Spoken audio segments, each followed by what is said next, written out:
So my name is Fiza Qureshi. I'm the CEO of the Migrants' Rights Network, and we've partnered up with MEND. We are invited MEND to join us, so really thankful for Lindsay for partnering with us on this event.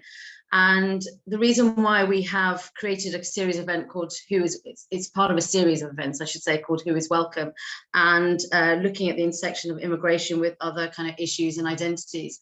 And one of the key reasons why this series kind of came about was around the differential treatment for Ukrainian refugees. And so we started to look at kind of how race and racism interplays with refugee policies. And we can see, and we will talk a bit later about how it manifests itself.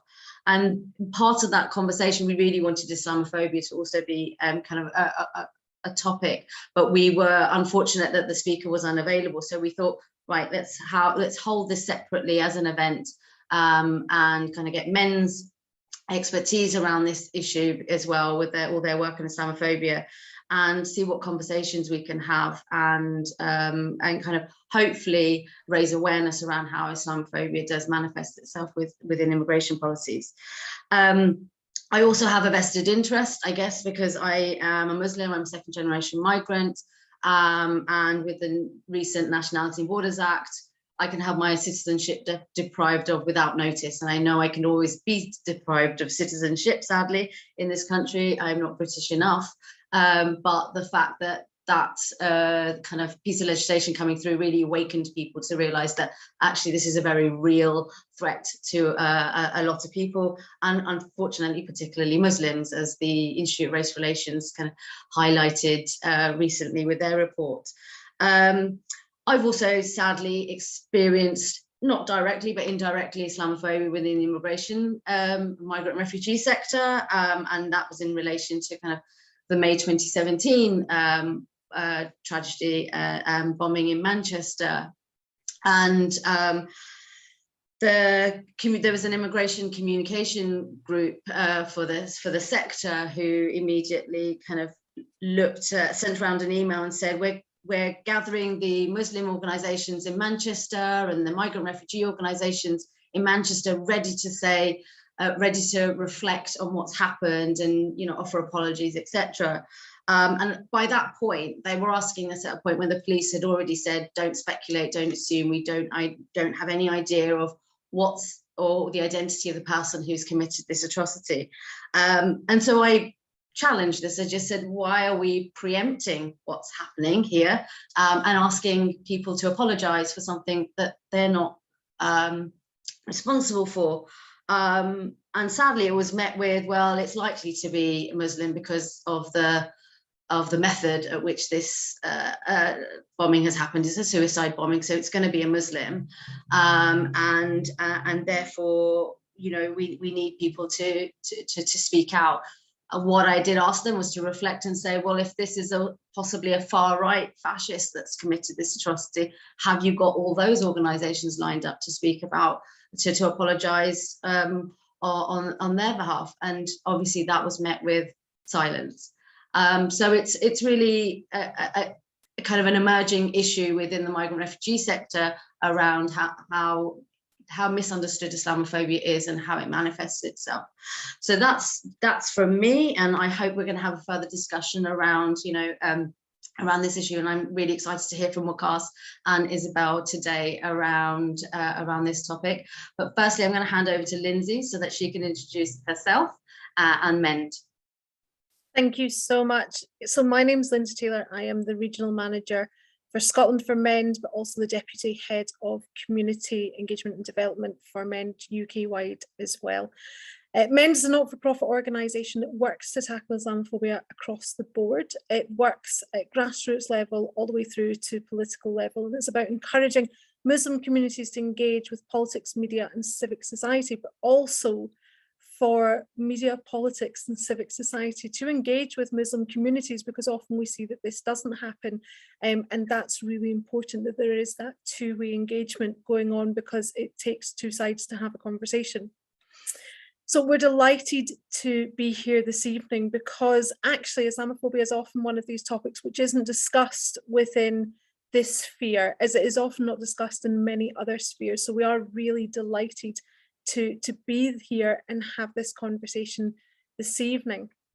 Now, we have some guests who we're delighted to have with us. And our first guest, who's going to talk on the subject and really kind of lay the setting stones for our discussion this evening, is Isabel Ingham-Barrow.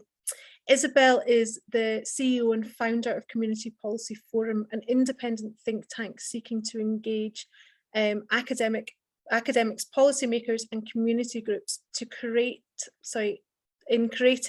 evidence-based and community-centric approaches to policy making surrounding the challenges and structural inequalities facing Muslim communities in the UK. She's also studying her PhD right now, and her PhD research is at the University of Exeter, where she's exploring the impact of Islamophobia on British Muslims. But before I hand over to Isabel, I want to just highlight that some of the topics that we will be talking about this evening can be quite triggering. So please just bear that in mind. And if you do need a little time out and a little breather from the discussion, we do completely understand. There is obviously also organisations there to support for anyone who is a victim of Islamophobia, including the Islamophobia Response Unit, which are there to support victims. There are also other organisations across the UK that offer similar support. So I just want to kind of make people aware of that and make people aware that these topics can be really triggering. So if I can pass over to Isabel, please welcome and thank you so much for joining us this evening.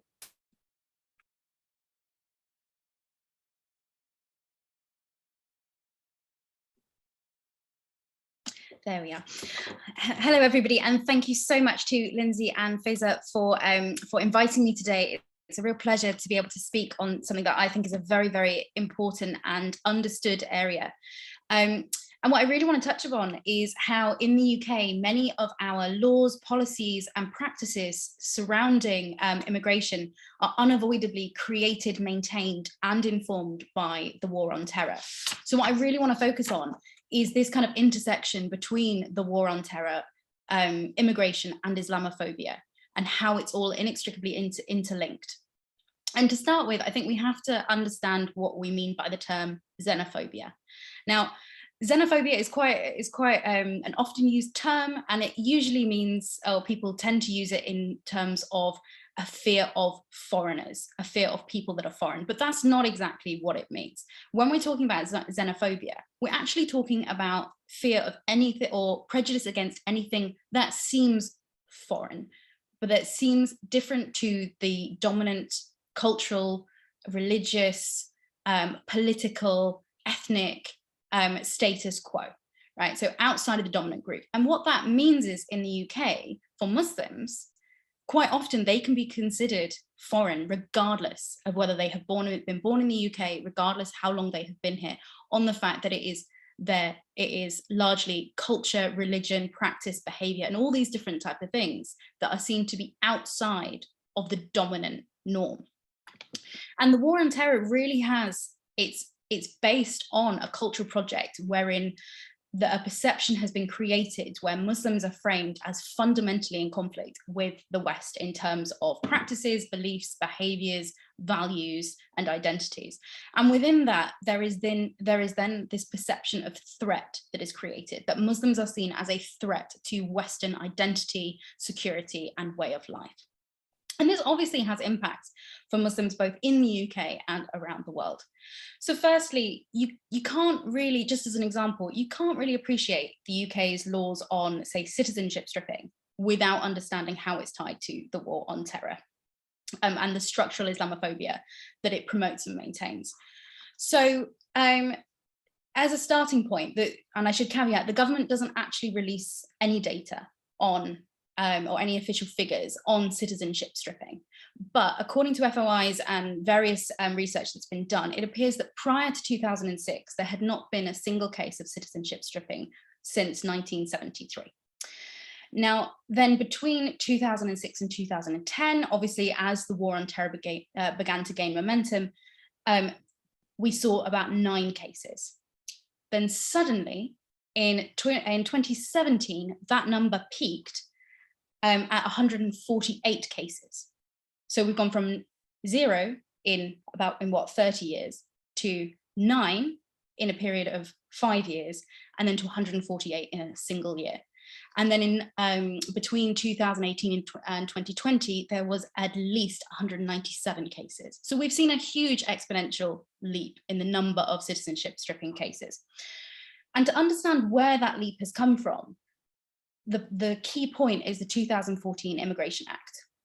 Now, the 2014 Immigration Act came about as Theresa May, who was then Home Secretary, her response to the 2013 case of Halal al-Jeddah. Now, Halal al-Jeddah had come to the UK as a refugee from Iraq in, I think it was 1992. He then got his British citizenship in 2000, which meant that his Iraqi citizenship was rescinded. So his British citizenship was the only citizenship he had.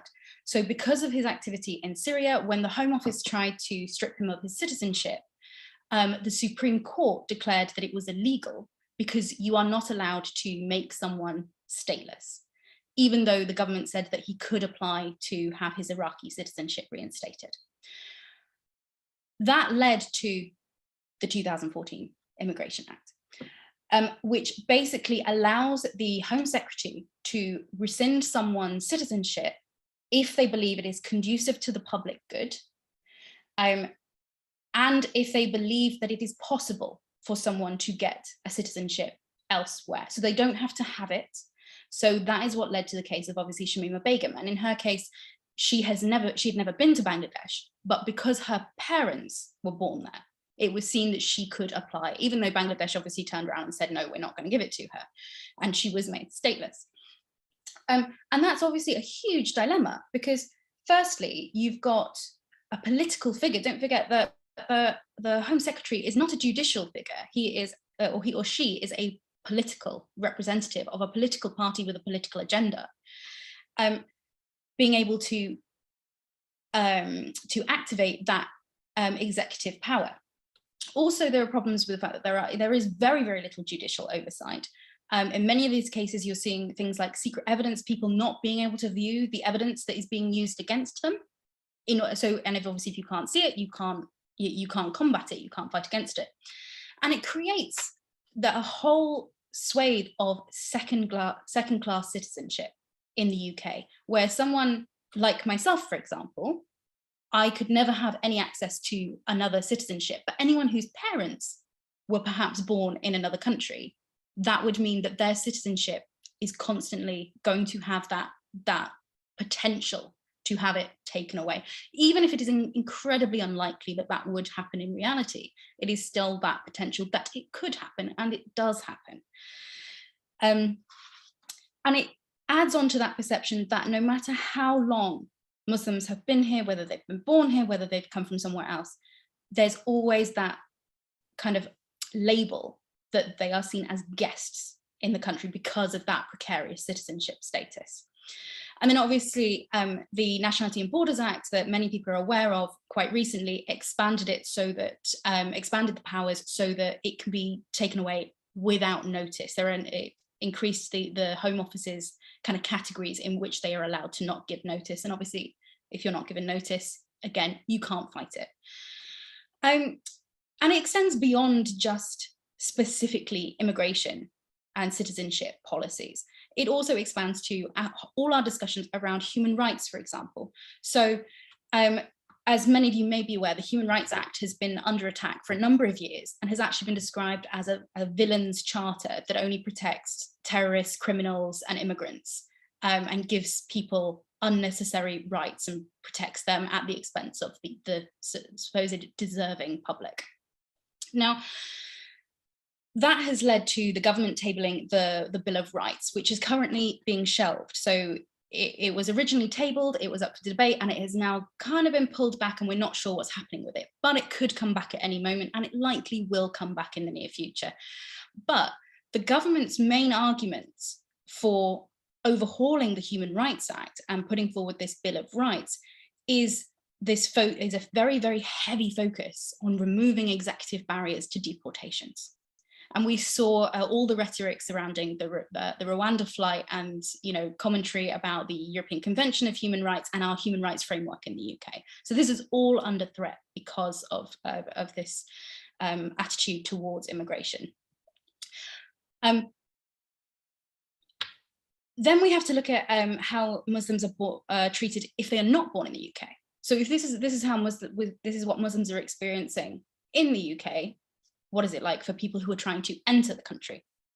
Well, the war on terror has dehumanized Muslims and presented them as such a threat that they are seldom seen as worthy of protection. And it doesn't take much to see this. And actually, I've got a personal story for you. So in 2011, I was actually living in Syria. And when it became too dangerous for me to stay, I and all my friends from different UK universities there, we all received emails from the Foreign Office saying that it was too dangerous to stay, and we had days to leave the country because it was too dangerous. And it was heavily advised that we left because it was too dangerous. So when I get back to the UK, we all remember the rhetoric surrounding Syrian refugees and how unwelcome they were. And at the end of the day, you're looking at your passport and I'm thinking, well, if it's too dangerous for me to stay, why is it not too dangerous for Syrians to stay? We're telling them to go back, you know? And so there is a real sense of who gets protection and who doesn't. And specifically because Syrians are Muslim, Iraqis are Muslim, there is this added layer of a perception of threat and not being entitled to the protections and to the same kind of standards of Western values that we supposedly protect and promote. And you can see this through the images. I mean, the very famous one was Nigel Farage's advert on the run up to during the Brexit campaign of this so-called, invasion of brown men, particularly, supposedly infiltrating our country and being a threat to our women, and all those kind of awful narratives that surrounded Brexit. And the fact is that even when Muslims do support the UK's interest, the Western interest, and a good example of this is Afghanistan, when people were actually helping Western forces, even that is not enough to make them become regarded as equal. They are still considered outsiders. And obviously, a year ago, when the UK and the US withdrew from Afghanistan, not only were staff who had assisted, they were not protected. And not only were they not protected, and many of them were left in Afghanistan despite the danger. We even had reports of embassies leaving paperwork with their personal details left all over just strewn all over offices for the Taliban to find. And people are still in hiding because despite them supporting the Western efforts in the war on terror, they were still considered outsiders and not equal of protection. And then we can compare this to how other populations are treated. So for example, in Afghanistan, a year ago, the UK government made a commitment to resettle, I think the commitment was around about 20,000 Afghans. Now, only a handful from, again, there is not a great deal of accurate data on this, but it appears that only a handful have actually been resettled in that time. But when we compare that to the treatment of Ukrainian refugees, obviously, remember I said a commitment of 20,000 Afghans. With Ukraine, by the 28th of June, it appears that 86,600 had actually entered the country. So that's more than 4 times the amount that was committed for Afghan. Now, that disparity is also highlighted in there was a recent YouGov poll to show support, I'm just gonna pull it up, to show support of refugees coming from different areas. And while 71% of the UK supports Ukrainian refugees, only 50% support Afghan, 45% support Syrian, and 40% support Somali. So you can see there's a clear distinction between where refugees are coming from and whether they are seen as worthy of protection in this country. So, and obviously, we already know that Muslims born in the UK are facing challenges with in terms of Islamophobia. then that is going to be compounded for refugees that are coming here from other countries. They're obviously going to face barriers on multiple levels.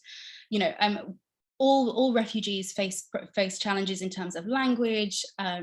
Usually they are economically disadvantaged. There are issues with healthcare, all these different things. But that is then compounded by Islamophobia.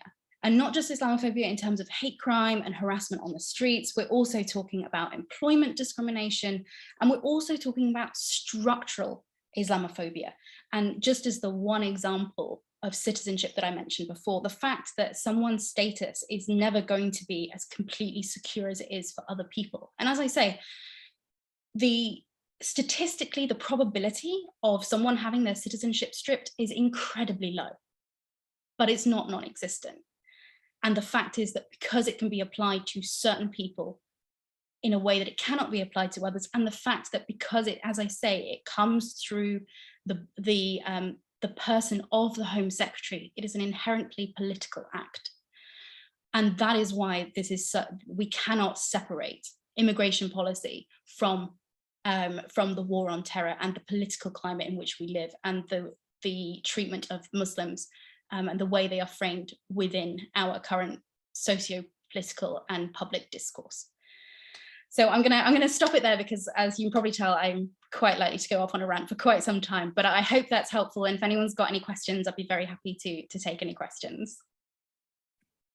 Thank you so much for that, Isabel. And I have known Isabel for a number of years, and there is not a single time where I don't have conversation or hear her speaking at an event where I do not learn so much more about the topic. And this is an area that I work in. And so yes, thank you so much for that. But we do have time just for a couple of questions. I know that was a lot of information, so we wanted to make sure that people did have time for a few questions after each section, but you will also have time for the end. So if anyone has a question just now, please either raise your hand or unmute yourself, or you can put it in the chat. It's entirely up to yourself. But while we're waiting for that, I wanted to highlight something in your speech here, Isabel. You highlighted the fact that you could probably never have your citizenship stripped because of your status within the country. And what I realised recently is, being married to an Ivorian man, I automatically have a right to apply for Ivorian citizenship. So actually, as somebody who can trace my family back generations and generations in the UK, I've realised that from marrying somebody else from Ivory Coast, I have now become in that position where I could actually have my citizenship stripped in a way that I couldn't have had before, which is very concerning to me. And actually, that's not an aspect that I'd thought about before, that, you know, marriage and how citizenship can be applied that way. But yeah, exactly. So even if you don't think you're vulnerable, you could actually be vulnerable. No, definitely. No, if we don't have any questions, then that's great. Oh, yeah, please. Well, I mean, I hope Wakas isn't going to touch on this subject, but I wondered, Isabel, if you could talk a bit more about the refugees that were kind of interned and held in Belmarsh, and then all the agreements that were put in place with the countries that they had sought refuge from. Because I thought, you know, reflecting, you realize, wait a second, where was the refugee sector? Where was the migrant sector kind of talking about how refugees can be so easily stripped of their status because they have this label of terrorist added to them by, again, you know, a very political act. But yeah, and I just, you know, if you've got any kind of comments on that, it'd be really helpful to hear. Not specifically about people that have been kind of kept in these centres, but what I can say is that, again, because there is no real judicial scrutiny of these powers, because it does come through the power of the Home Secretary, and because there is still, you're able, or rather the government is able to use these executive powers in addition to things like secret evidence, as I already mentioned. That makes it incredibly difficult to fight these cases. And if you're a refugee and if you are in one of these centres, you're already struggling with access to legal representation. You're probably already struggling with access, with language barriers. And then on top of that, trying to navigate the UK's legal system, which is all stacked against you. And even if you use that legal system, because you're probably going to be looking at appeals to the Supreme Court. And if you've already been deported, say to Rwanda or something like that, you're going to find it very, very difficult to challenge those decisions. So if you are in one of those centres, there's going to be additional barriers to being able to fight this. Thank you so much for that, Isabel. I was doing a conference over in, well, actually it was a Zoom conference, and it was an international conference some time ago, and we had similar actions happening during the conference, and my simple remarks were, thank you so much for carrying out these actions in the middle of the conference, because it really shows the issues around Islamophobia, and the fact that when we are trying to raise these issues and topics in any kind of setting, we quite often have things happen because people are trying to distract from the conversation, which is really needed. So thank you for making our point here about the need to talk about Islamophobia on this platform. And now I will pass over to my co-host, who will introduce our next speaker. Thank you so much, Isabel. Thank you, Lindsay. Thank you, Isabel. And yes, apologies again. We don't actually know what happened there, but they are gone, hopefully. So next I want to welcome Waqas Tufel, or Dr. Tufel, I should say, the senior lecturer in criminology at the School of Social Sciences at Leeds Beckett University.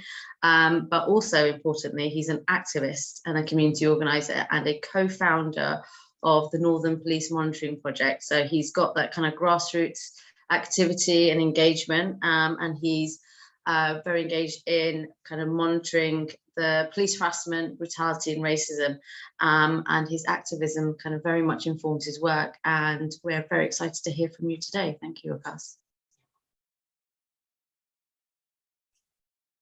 Thank you, Fiza. Thank you for the invitation to speak today. It's nice to meet you all. It was really interesting just to hear the earlier speakers as well. And yeah, just thanks again for the opportunity to speak this evening. So yeah, a lot of ground has been covered, and I think it's always important to make sure that you don't want to go back over the same ground, although I think that there will be some overlap inevitably. I think it's maybe best just to kind of focus on perhaps an area in which I've carried out quite a lot of research, which is around the racialization of child sexual abuse and around the racialization of sexual abuse more generally. And I think that it's important to understand that much of the perceived threat in much of the media discourse, in much of the political discourse, perceives Muslims as dangerous in various ways. I mean, so for one, as extremists and terrorists, and this is well established, but then also, perhaps this is kind of less evident at times, but as sexual threats, right? So the idea here is that there's an issue in terms of demographic replacement, so this kind of fits into the white narrative, those white supremacist narratives around great replacement. And those narratives have been directly influential in some of the worst massacres against Muslims in recent years.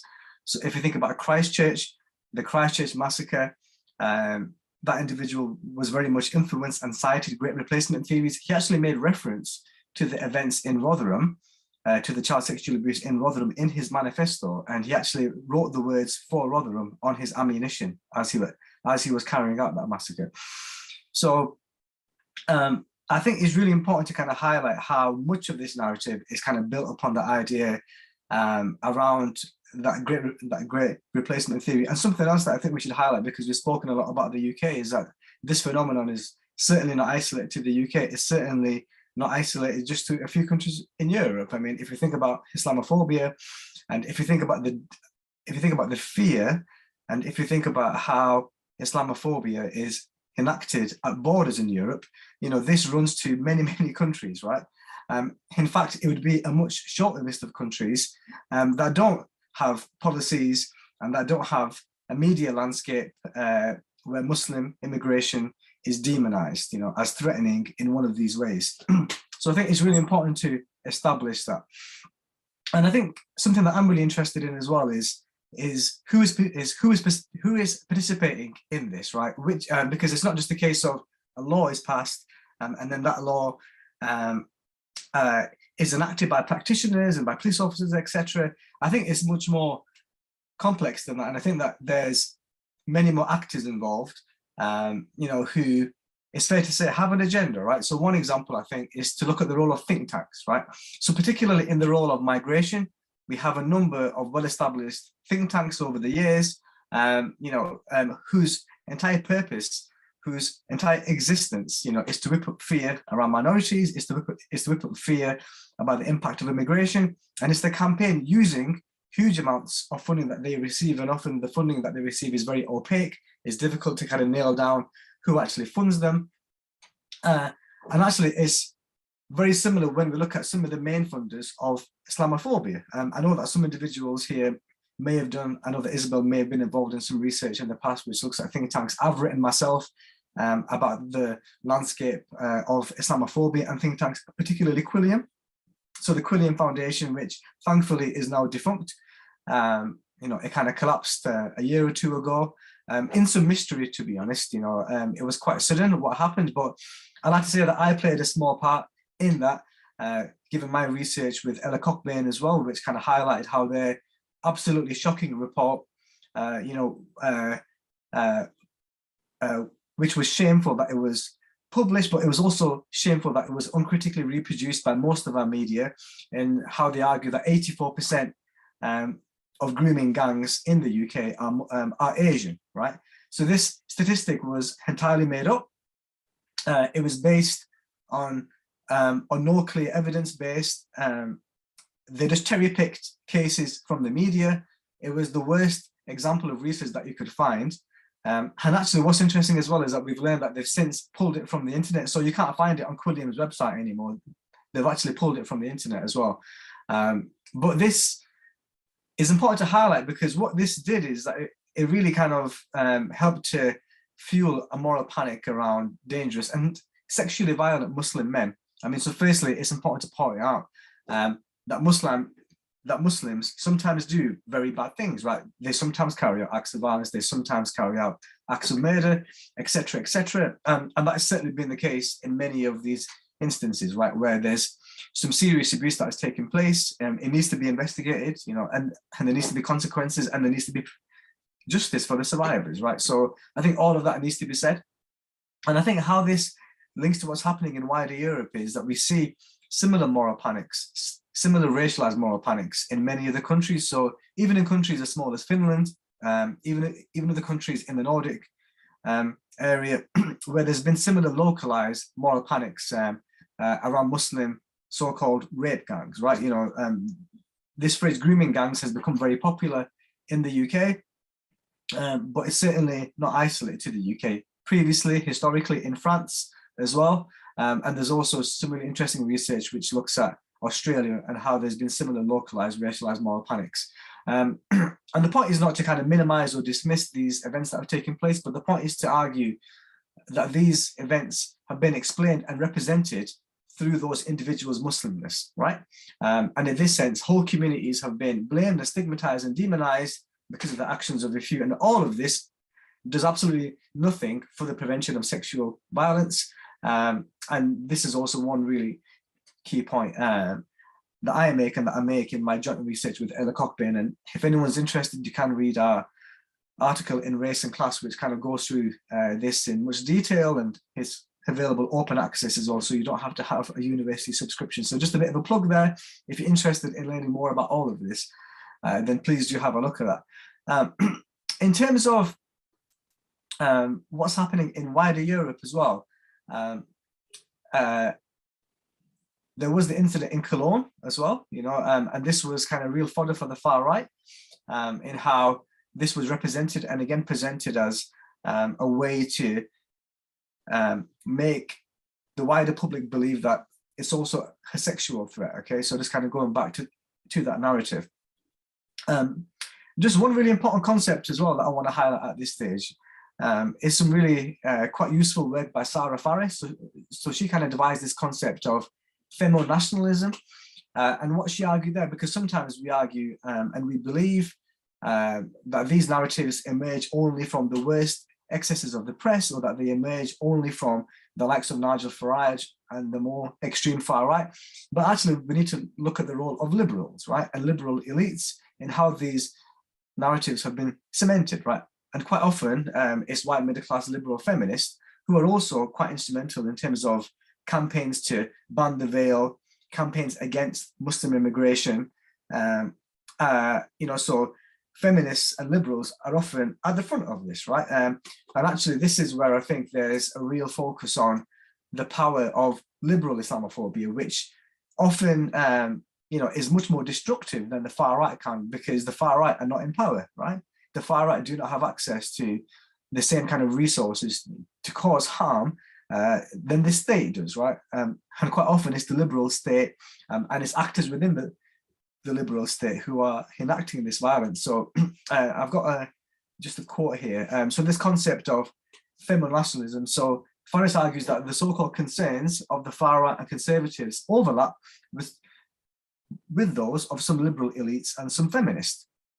And this is most readily seen in debates on Muslim women wearing face veils, the perceived threat of Muslim immigration, and concern over the Muslim birth rate, right? So we have to kind of be absolutely clear here that this is also one of the key aspects and one of the key issues behind the great replacement theory, in that Muslims have this kind of exponential birth rate, and that if mass immigration was allowed for Muslim countries in particular, then this would mean demographic replacements and whites becoming a minority, right?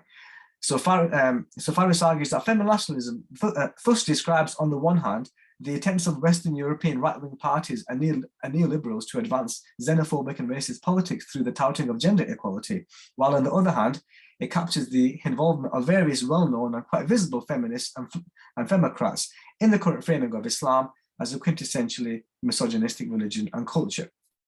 And others have also written on this and made quite similar points. So the work of Gargi Bhattacharya is quite useful here, and she describes how this kind of myth around the black rapist has shifted in recent years, and now is very much cemented and fixated upon the brown man, who seem to be addicted to honor killing and violence against women. So this kind of notion of fundamentalism goes beyond simple extremism, but also goes into the kind of realm of gender oppression and patriarchy, and the Muslim man is kind of seen to represent the most extreme version of that. I mean, I can certainly talk more as well. Have I got a couple more minutes, or is that all right? Yeah. Go for it, Wakas. Yes. Okay. Okay. Thank you very much. So just to give one more example, I'm not sure if I can show the image because I'm not the best at Zoom, but this is an image that I use for my students, and I show this in class, and it's a front page of a conservative magazine in Poland from around 4 or 5 years ago. And the title of this magazine and the headline is "The Islamic Rape of Europe." And it's a figure of a blonde woman screaming, and she's dressed in an EU flag. She's a white blonde lady, and lots of brown hands are trying to grab her, and they're trying to rip off the EU flag that is represented as her dress, right? So I think this is a really quite stunning image of both racism, anti-immigration, and also just blatant Islamophobia, right? But this kind of speaks to the heart of those anti-Muslim narratives and attitudes that are really quite strengthening and have been strengthening over a number of years, particularly in countries like Hungary, like Poland, and other parts of Europe, but in the UK as well. And this is often ignored, right? And I think it's also quite minimized at times in the UK as well, because we see that some of the more obvious successes in terms of state violence and state persecution of Muslim minorities, but it's absolutely central to what's happening over here as well. Just kind of one more thing that I want to add as well. I think that the work of Aaron Kanani is really quite useful here in terms of dispelling some of the myths around asylum seekers, and I'm sure that all of us are familiar here with the reality of what asylum seekers actually go through, the amount of money they do, or more accurately don't get, how little they live on, how they rely on the absolute bare minimum to get by. But I think that one underlooked feature is that quite often, and this is deliberate policy, argues Aaron Kanani, where asylum seekers are funneled into already deprived white working class estates in the UK, where they then face quite often extreme levels of racism and Islamophobia. And there's been various incidents. I mean, I remember a Syrian family being firebombed in Liverpool not too long ago. And I think that this is something else that we have to question and perhaps try and encourage wider knowledge about, because people don't know that this is deliberate government policy. And this was very similar actually to what was happening with some of the early immigration in the 1950s and 60s from the former empire countries, so Pakistan, India, Bangladesh, where communities were deliberately housed together in some of the worst estates that were completely run down, rat infested, and they were segregated, right? But that was by policy and that was by design. And then decades later, we have a racialized moral panic that these communities are segregating. Well, that was your policy, right? You put us there, you put our families there. And now decades later, you complain about the lack of integration and self-segregation. So I think that we have to try and unpick some of these narratives that have become entrenched.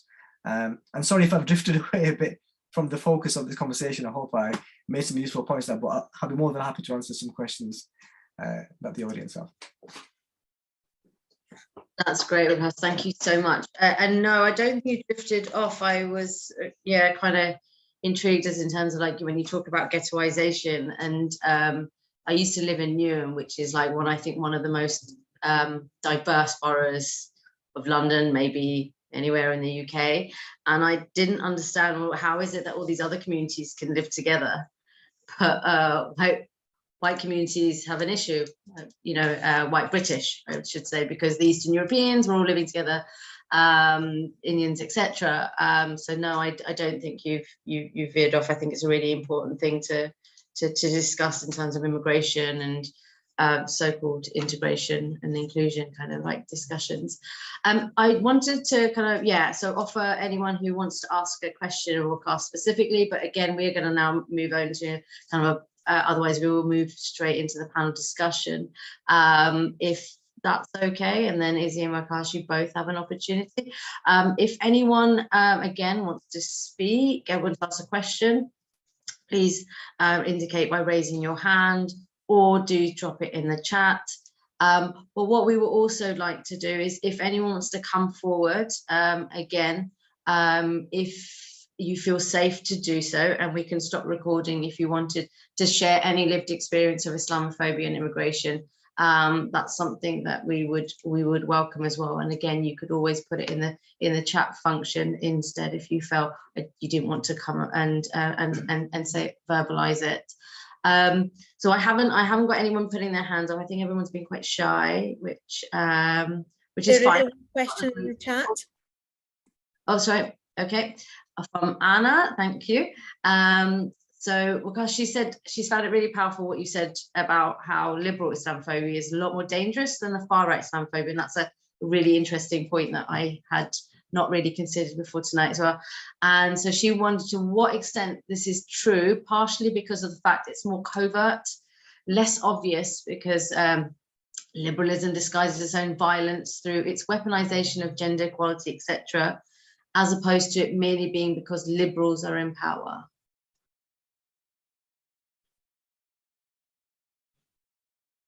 You unmute me. Okay, there you go. Thank you very much. Thank you for the question, Anna. Yeah, I can talk a bit more on that.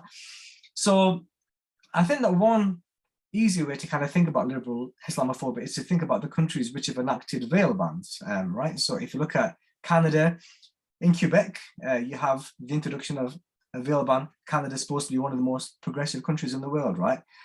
Canada has its own anti-Muslim massacres that have took place in recent years. Canada has a very serious problem with Islamophobia in various respects.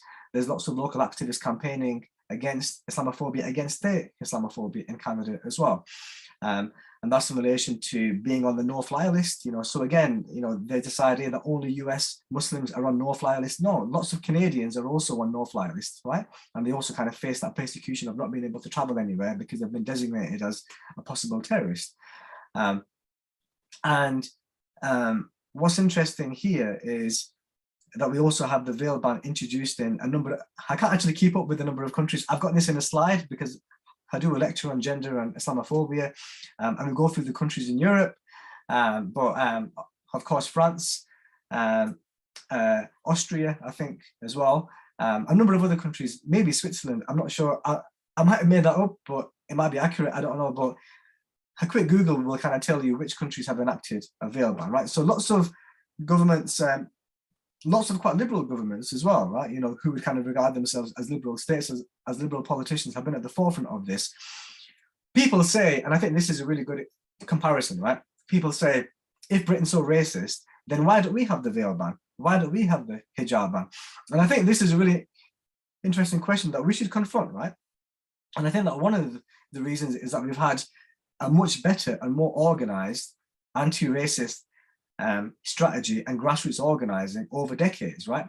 Where the left, has had huge issues over the time, particularly in France, right?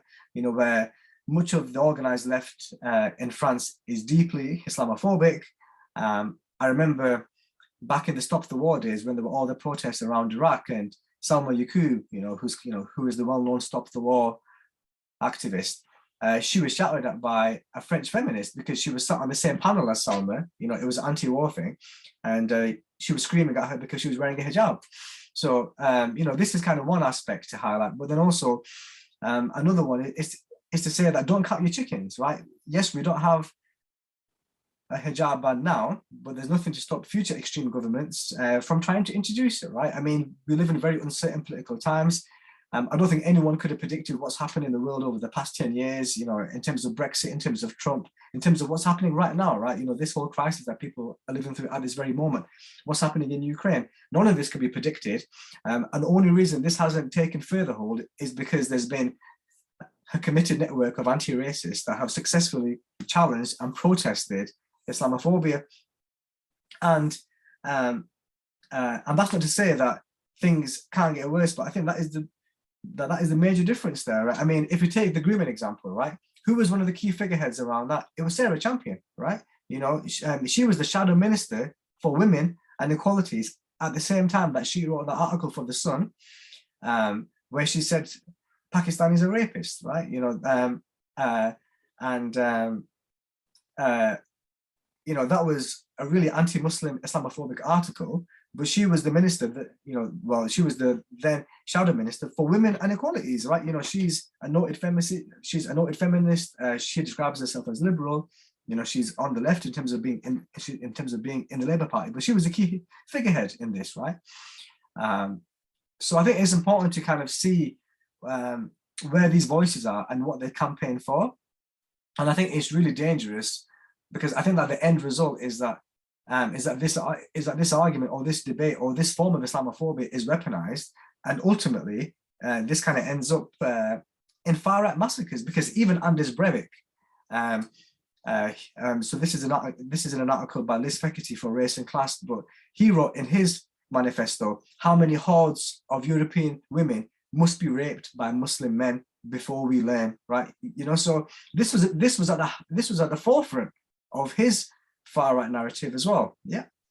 So I think there's a number of reasons why we have to be attuned to far-right. Why we have to be attuned to liberal Islamophobia, because quite often it's provoked far-right Islamophobia.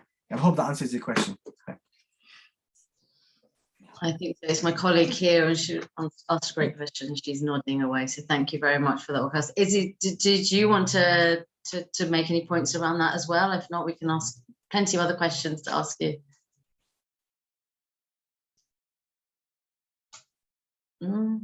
After you. Yeah, you've unmuted me. Great, thank you. Yeah, the only thing that I would kind of add on is particularly it does concern immigration, but it is also about what we can do and perhaps where the trajectory is going, particularly around things like hijab bans and whether or not that's possible in the UK. One of the main reasons that it is currently not possible in the UK is because we have the Human Rights Act and because we are party to the European Convention of Human Rights.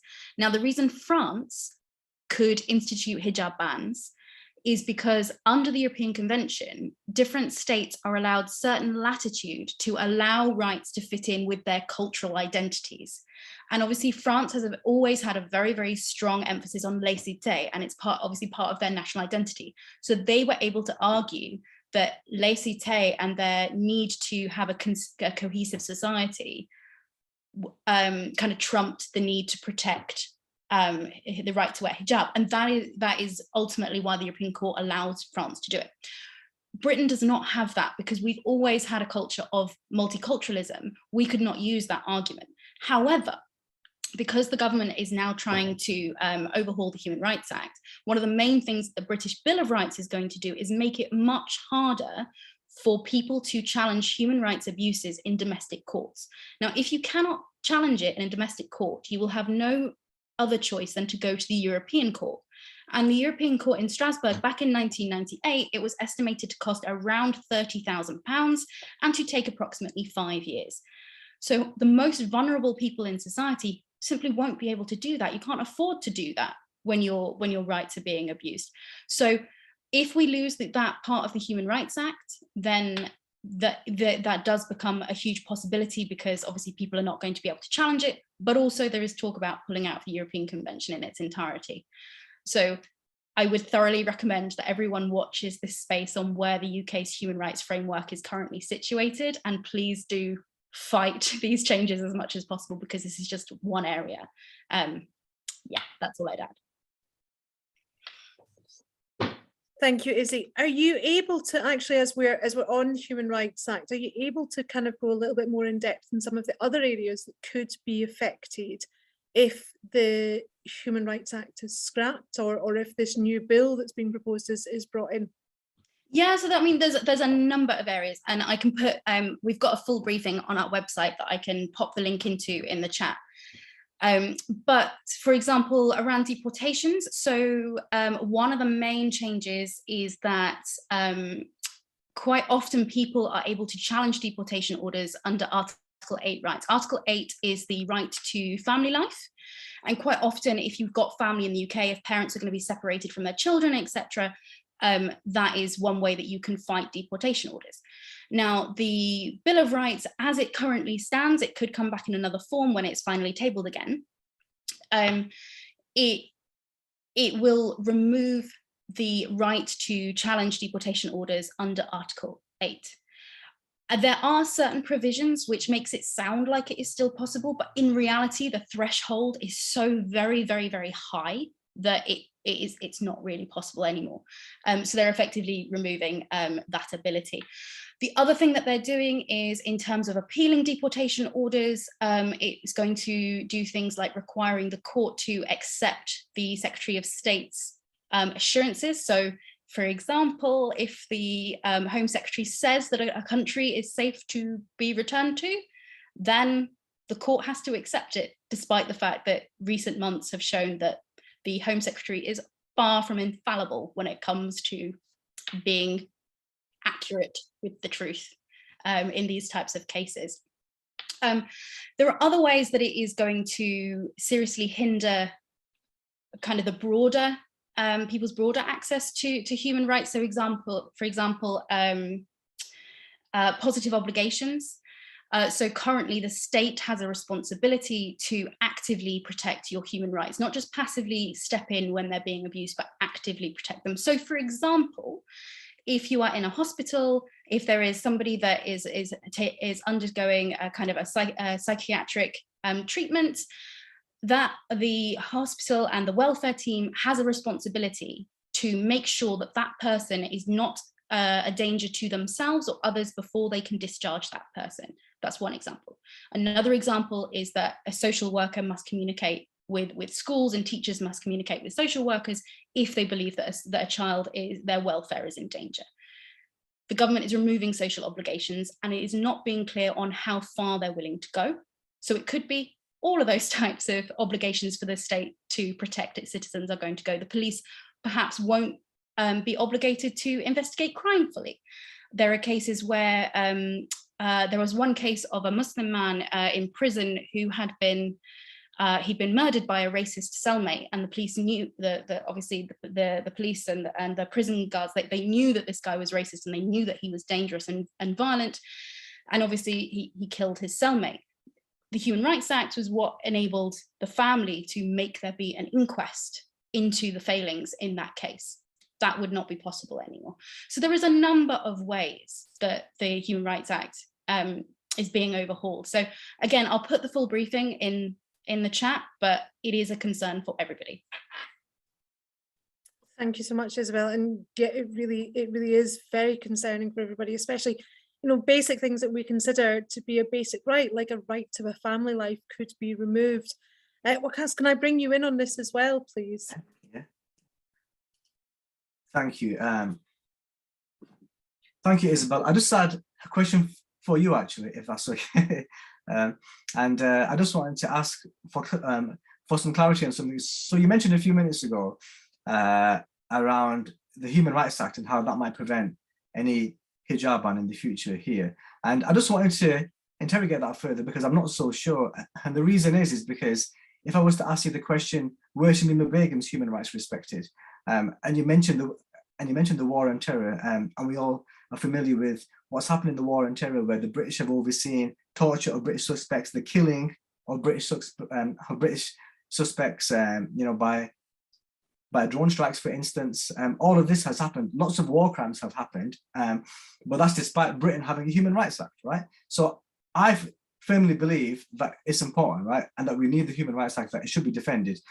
But then also, I think that there's a danger that we perhaps overly rely on it, and I don't believe that that itself will be any barrier to any future prevention to try and institute a hijab ban. So I just wanted your thoughts on that, because I believe that quite often for the state, they can be very flexible in terms of whether or not they respect human rights, and I would argue that Shamima Begum's human rights have been respected at all. So if you could just expand on that, please. Yeah, of course. I know you're absolutely right. Shamima Begum's rights, and I mean, within the war on terror, no, human rights have not been respected at all. And part of the reason that the government has been able to do that is because the European Convention does allow states to, it's called derogation. So it can basically say, we are aware that there are conflicts with human rights in these situations and within these pieces of legislation, but because there is an overriding threat to it can be to public health, to public security. So we also saw it within COVID as well, that certain human rights were derogated from for a specific time because they are seen as so. In terms of Shamima Begum and anything to do with terrorism, quite often the government will simply say, yes, we are aware and we're derogating. Even when Parliament is passing legislation, currently, the minister in charge for passing that legislation has to make a note that it is compatible with human rights. And if it is not compatible with human rights, it simply has to say, we are aware that it is not compatible with human rights, but we are using the sovereignty of Parliament to pass it anyway, because ultimately Parliament has to have the ability to pass its own legislation. And that is why there are, particularly when it comes to counter-terror, there's these arguments that the Human Rights Act has hindered the government and its security, when actually it hasn't, because you're right, they can pretty much just do it anyway.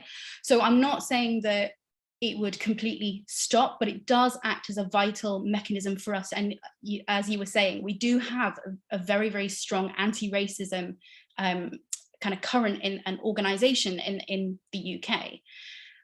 We do have mechanisms to fight it, and the Human Rights Act is one of our mechanisms, as is the Equality Act 1998, and obviously the need to have due regard for protected characteristics.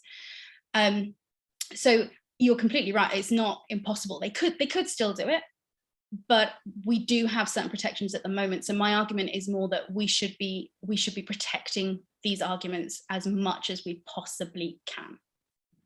Thank you. Great, thank you. Thank you both. So I have a question for both, if unless someone else would like to ask one from the audience, just sort of check in. I would like to ask about, I mean, Wakas, you mentioned Quilliam Foundation, which is like a think tank that I didn't realize it ceases to exist, which is a great thing, I have to say. But I was wondering, and also Izzy, you know, a question to basically what other Islamophobic think tanks do you think are out there and influencing these policies? I mean, we do have some like the Henry Jackson Society also now talking about immigration, and whether that again is like again manifesting itself to the way to this direction where we are, you know, we're at the, you know, Nationality and Borders Act and so on. Thank you for the question. Yeah, I think how much time have you got, I think is the answer. So there's a lot of think tanks in the UK, in the United States in particular, and actually what's interesting about the ones in the UK is that they are often funded by the US, right? So they're often funded by US billionaires. So I forget the name of the individual or family that was behind Quilliam, but they received millions of pounds, right? So if you think that, if you work in the charity landscape, if you look at your charity, right, I'm pretty sure that you don't have millions of pounds from a donor in the United States, right? So there's all these charities who are very small in the UK, you know, they punch above their weight, they do lots of amazing work on a shoestring, and they have hardly any funders, right? Whereas if your job and if your work is in promoting Islamophobia, that can bring you millions of pounds in funding, right? You know, because it's lucrative, because there's a huge number of donors waiting to fill your coffers. And I think this is what happened with Quilliam, right? Where they employed some of the most useless people that you can imagine, right? Who produced the most shocking reports. If you take the grooming one, for instance, right? I mean, what was really interesting is that one of the authors of the report, she actually sued Quilliam for some employment. I think that they didn't pay her or something. So then later we found out that she sued them in court, and we saw some legal documents about that. But yeah, it's, you know, it's just a total sham of an organization where they took millions of pounds, but they didn't even pay their own staff properly, who were promoting Islamophobia, right? So that's how much of a shocking organization it was. So yeah, there is the Henry Jackson Society, and yeah, they kind of established themselves as the key source for the right-wing media in the UK. So if there's any incident connected to extremism and terrorism, you know, they would be the go-to. What's really interesting is that with the unrest in Leicester, yes, you know, there have been camps in terms of how people view the violence, etc., and how they interpret it, but they've gone on this real agenda, which has kind of presented it as one of Muslim extremism, right? And it's just totally unhinged, right? Because nobody is making the argument. Absolutely nobody was making the argument that the events in Leicester are connected to Islamists or Muslim extremists in any way, apart from the Henry Jackson Society. So we have to ask questions about why is it them and only them that are seeking to make this narrative, right? And quite often it's connected to their funding and to their previous work as well, which has really been to highlight repeatedly how Britain has a major problem with Muslim extremism, right? And they have repeated demands for more draconian legislation to tackle, and policing to kind of tackle this in their view. And I think that real questions have to be asked, and I think that is partly a failure of journalism, because quite often journalists, and this isn't isolated, I think, just to this issue, right? So even on things like climate change, etc., even on things like the economy, quite often the BBC and other news outlets, they don't bother to report that, you know, who the funder is of this organization, even where they are represented politically. You know, but quite often, if it's somebody on the left, they'll always say, you know, this left-wing think tank, but they will hardly ever say that for any right-wing think tank. But yeah, so I think that there needs to be much more scrutiny of the likes of Henry Jackson Society. They seem to be more prominent now. I'm not sure if they got some new funding recently, but they seem to be doing a bit more rounds than they used to. But it's certainly something to keep an eye on, because, you know, again, they do a lot of destructive work in that civil society space. And I'm sure that Izzy's got something to say on this as well. But yeah. Thank you, Workers. Yeah, I think whenever you mention these kind of think tanks, Henry Jackson Society, Policy Exchange, to any academics, our gloves come off. Not supportive of their work at all. I think they are very, very dangerous. I think they're particularly dangerous because of the connections that they have to the government. I mean, just yesterday I found out that the new Home Secretary, Suella Braverman, actually hosted a Henry Jackson Society event. I think it was the 2014 like review of terrorism or something like that. But you can see that the connections are very, very embedded, to the point that someone like William Shawcross, who many of you may have heard of the Shawcross Review, currently running a review on Prevent, has always said very problematic things about Muslim communities, was a few years ago was the charity commissioner who launched a load of investigations into Muslim charities. And then before that was a director at Henry Jackson Society or Policy Exchange. And it's almost incestuous the way that figures from within these think tanks move into these kind of supposedly independent positions. You know, Robin Simcox is another one. So yeah, I mean, I don't want to turn this event into entirely bashing those type of think tanks, but they are very, very dangerous, and they do set the course for much of the government policy in these areas. Thank you, Zee. And I'm kind of horrified that Suella Braverman, our new Home Secretary, who is already saying that she's going to be tougher than Priti Patel on immigration, is hosting these kind of right-wing Islamophobic think tanks. It's quite worrying. One thing I was going to ask, and then maybe, you know, appreciate if you kind of Izzy and Wakas, you can't answer it, but might call on Lindsay to speak. One thing that's really interesting is I have a friend who's a clinical psychologist, and she's working with refugees in London, and she said, you can quote me on this, that basically a lot of the clients that she has, refugees she's working with, their PTSD is being exacerbated because of the favourable treatment of Ukrainians by the government, the media, our society. You can see all the blue and yellow flags up, and I have no issue with Ukrainians being given refuge in the UK, but obviously it rams home the racism that is apparent, because those same schemes were not and have not been available for Afghans, have not been available for Syrians, and it just kind of adds fuel to the fire for these people who are facing this trauma, and it just adds another layer of, wait, you're still not welcome. And the last thing I was going to say was, interestingly, around the Nationality and Borders Act, I was looking at the Equality Impact Assessment today, and it states in there that the top 5 nationalities that are arriving by boats are Iraqis, Iranians, Syrians, Sudanese, and Afghans. And apart from colonialism, the only other thing they have in common is conflict and being a Muslim majority country. And it really made me then reflect exactly who is it that they're trying to kind of, again, penalize and criminalize through these other routes, right? You use immigration as your other route if the criminal justice system doesn't work for you. So Lindsay or Izzy Wakas, please, jump in. I appreciate, sorry, we do have someone who wants to ask a question as well, and I will take that as soon as, apologies, as Lindsay's jumped in. Yeah, no, I mean, I couldn't agree more. The thing is that the UK, obviously, immigration system is set up to be as hostile as humanly possible. And people going through that system have reported that actually their PTSD and their trauma has intensified simply by going through that system, when quite often people are already having trauma from what they've fled in their countries of origin and what they've had to face there. Then on top of that, when an individual's having to face Islamophobia, that inevitably is increasing the trauma that they are or have gone through. And that's something I think that's often not taken into account, is the trauma which is actually put on people through going through Islamophobia here in the UK.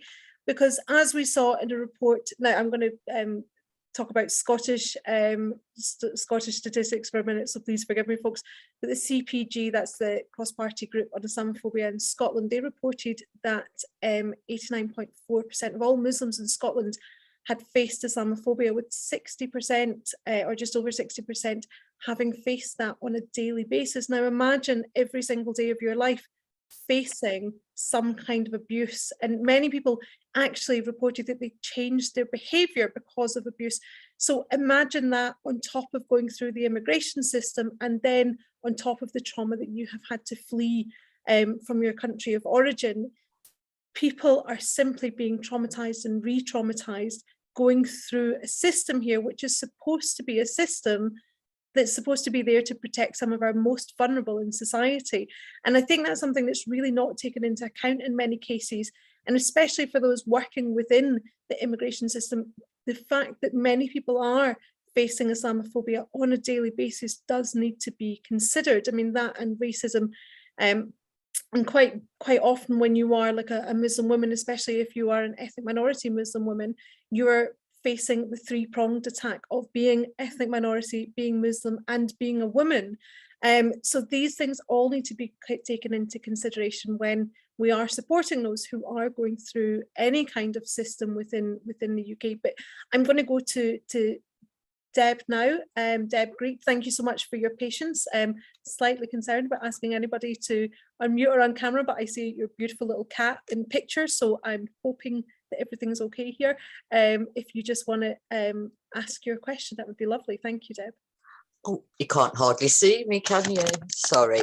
No, I was interested, very interested, because where I live, obviously, I am in a predominantly Muslim area, so I don't see the problems, if you know what I mean, because it's, to me, people are people, and we don't have any issues.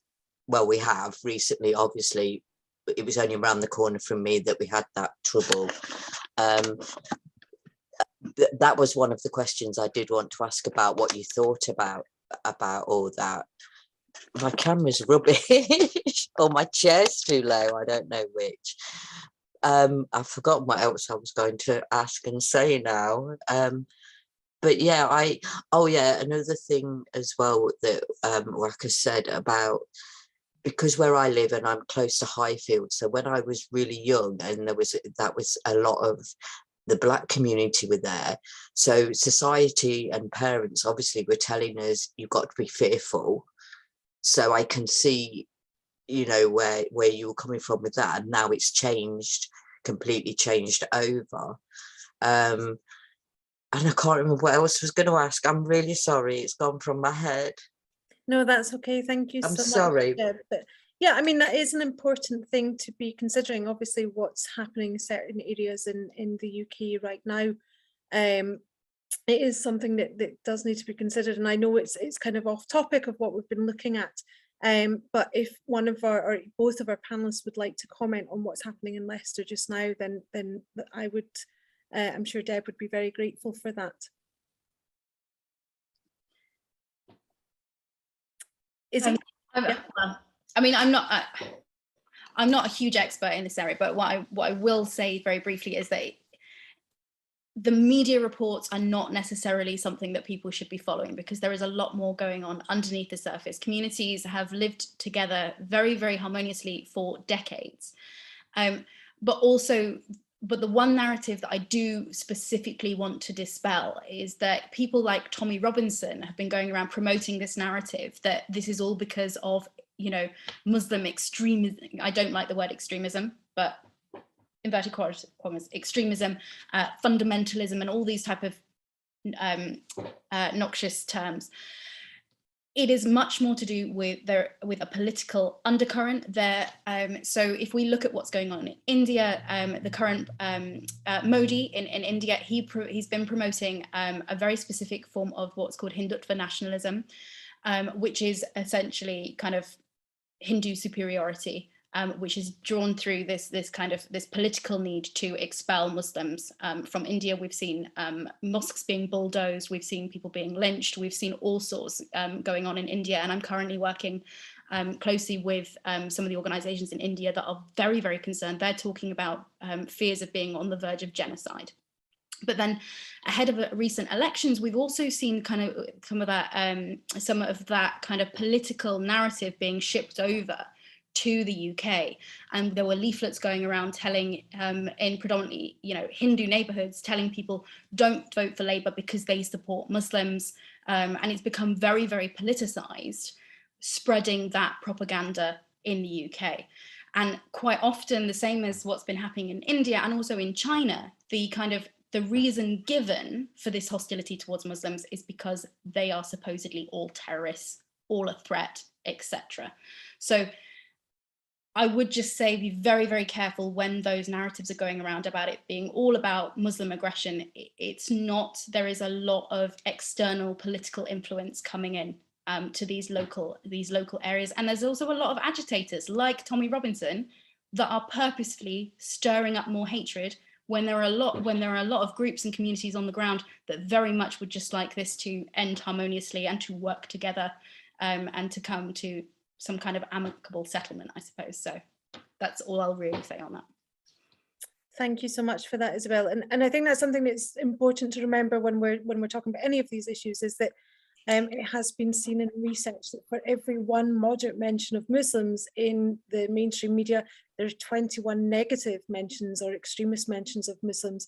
And so when Isabel is highlighting that need to kind of have caution around the media, then we have to remember that when the media is reporting on anything, because unfortunately it can be very biased towards the Muslim community. So thank you for highlighting that.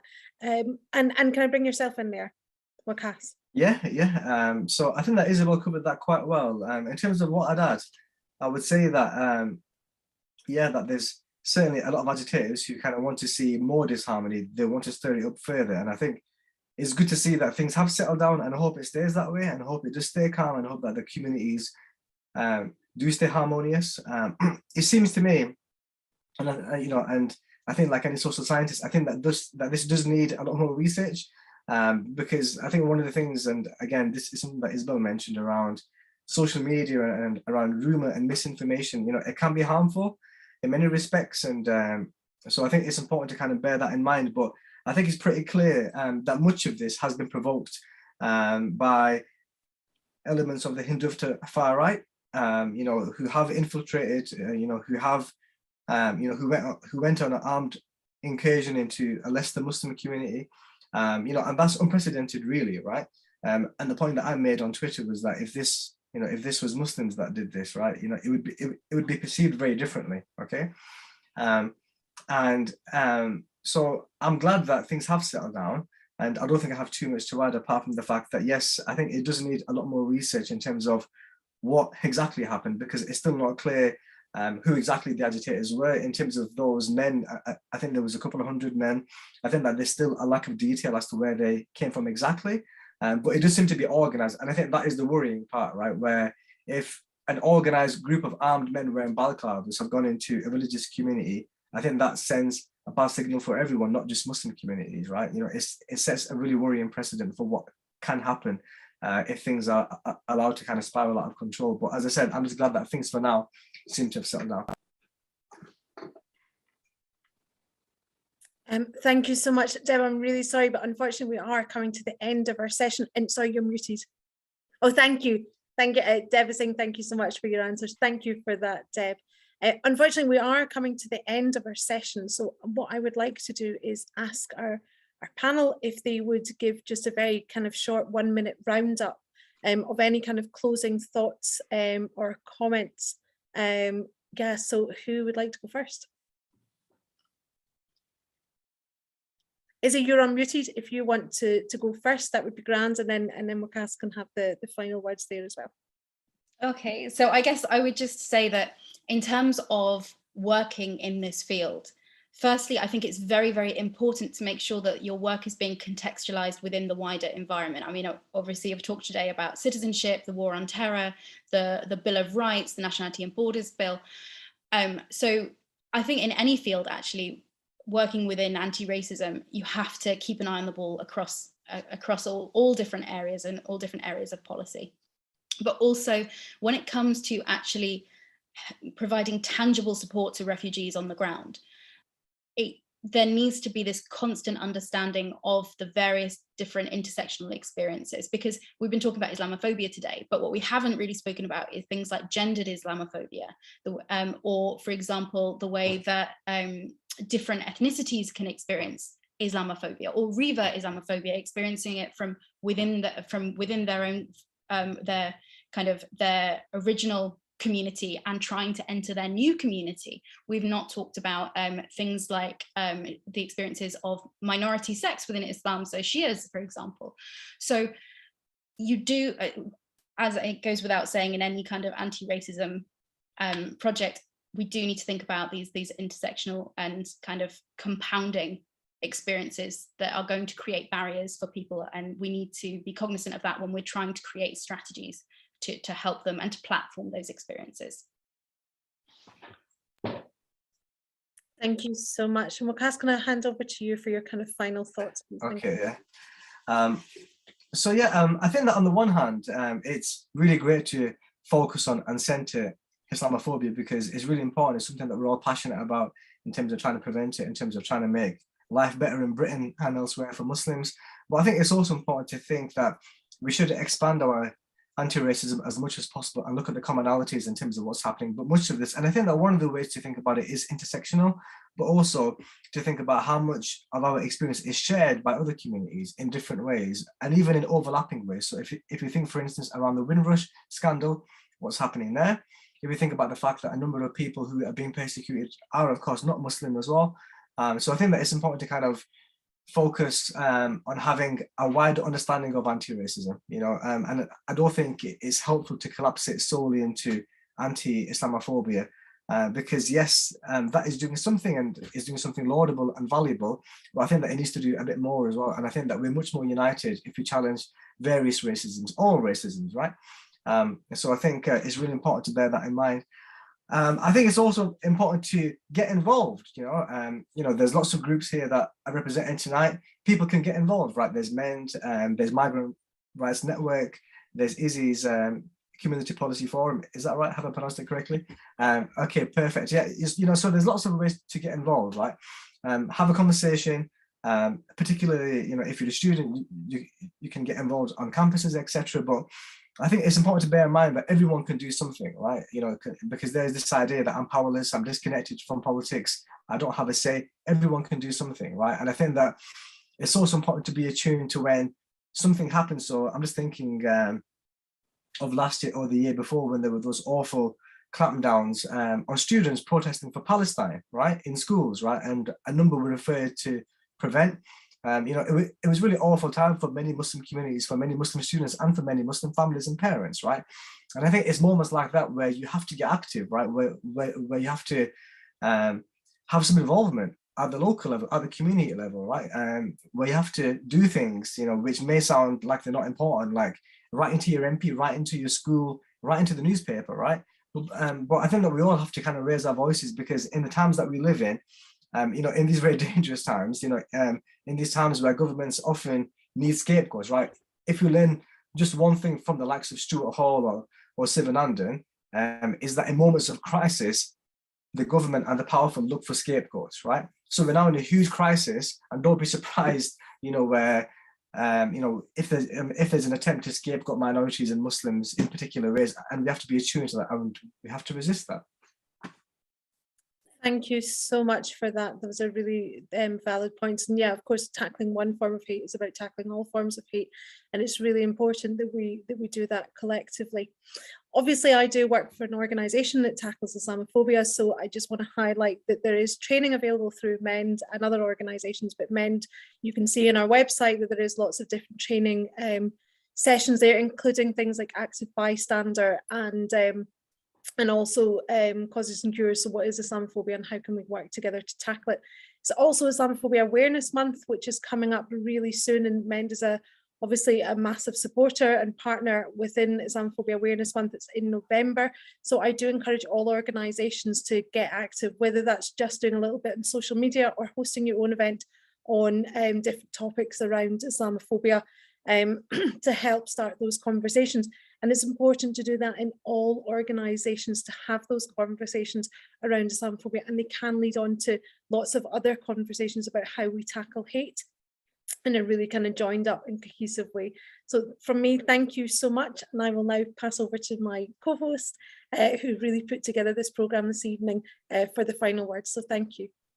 Thank you, Lindsay. And thank you, Izzy and Wakas. I mean, you kind of left us on kind of a point moment, because I'm going to also do a plug. So obviously the Who is Welcome series is about an intersectional approach and discussion to immigration and other issues. And so we'd love you to join. My colleague is dropping kind of a link to where you can find out about previous events we've run, but also we'd love you to join us at future ones as well, where we are going to look at, again, some overlooked issues like masculinity and migration, and you might see Izzy back again for that one. That's her, you know, kind of another subject matter she's an expert on. But we want to, I think it's really important, as you said, it is about looking things jointly. It's about looking at the commonalities. And also, importantly for us, it's really about making sure that our language is evolving. So we've also created a series called Words Matter, which is really trying to unpick some of the harmful narratives that are present still in the sector, still in our media, still used by politicians, such as the language of illegals. And we've dissected those and explained what is better to use, so that we aren't demonizing and harming migrants when we're using these when language around them. But we will also be kind of sending a link round with the recording. There might be some slight editing with some of the issue earlier, but please do share that amongst your networks. I think what what Izzy and Wakas have shared today is really important. It needs to be heard and seen much wider, and I think, again, the idea of and the issue around Islamophobia within kind of immigration really needs to be better understood by the migrant refugee sector, especially, so that they can, as is said, better support the people that they're serving, and we can make sure that the immigration policies that are coming forward aren't discriminatory against certain groups. So I just want to, thank you again for joining us tonight. Really appreciate it. Apologies if you didn't get to answer a follow-up question or you didn't feel able to ask a question. If you wanted to get in contact with us, I hope Wakas and Izzy would be okay if we can signpost on questions where people said, I've had reflected and wanted to ask something. But again, just final thank you from me and Lindsay, and a thank you again to Izzy and Wakas.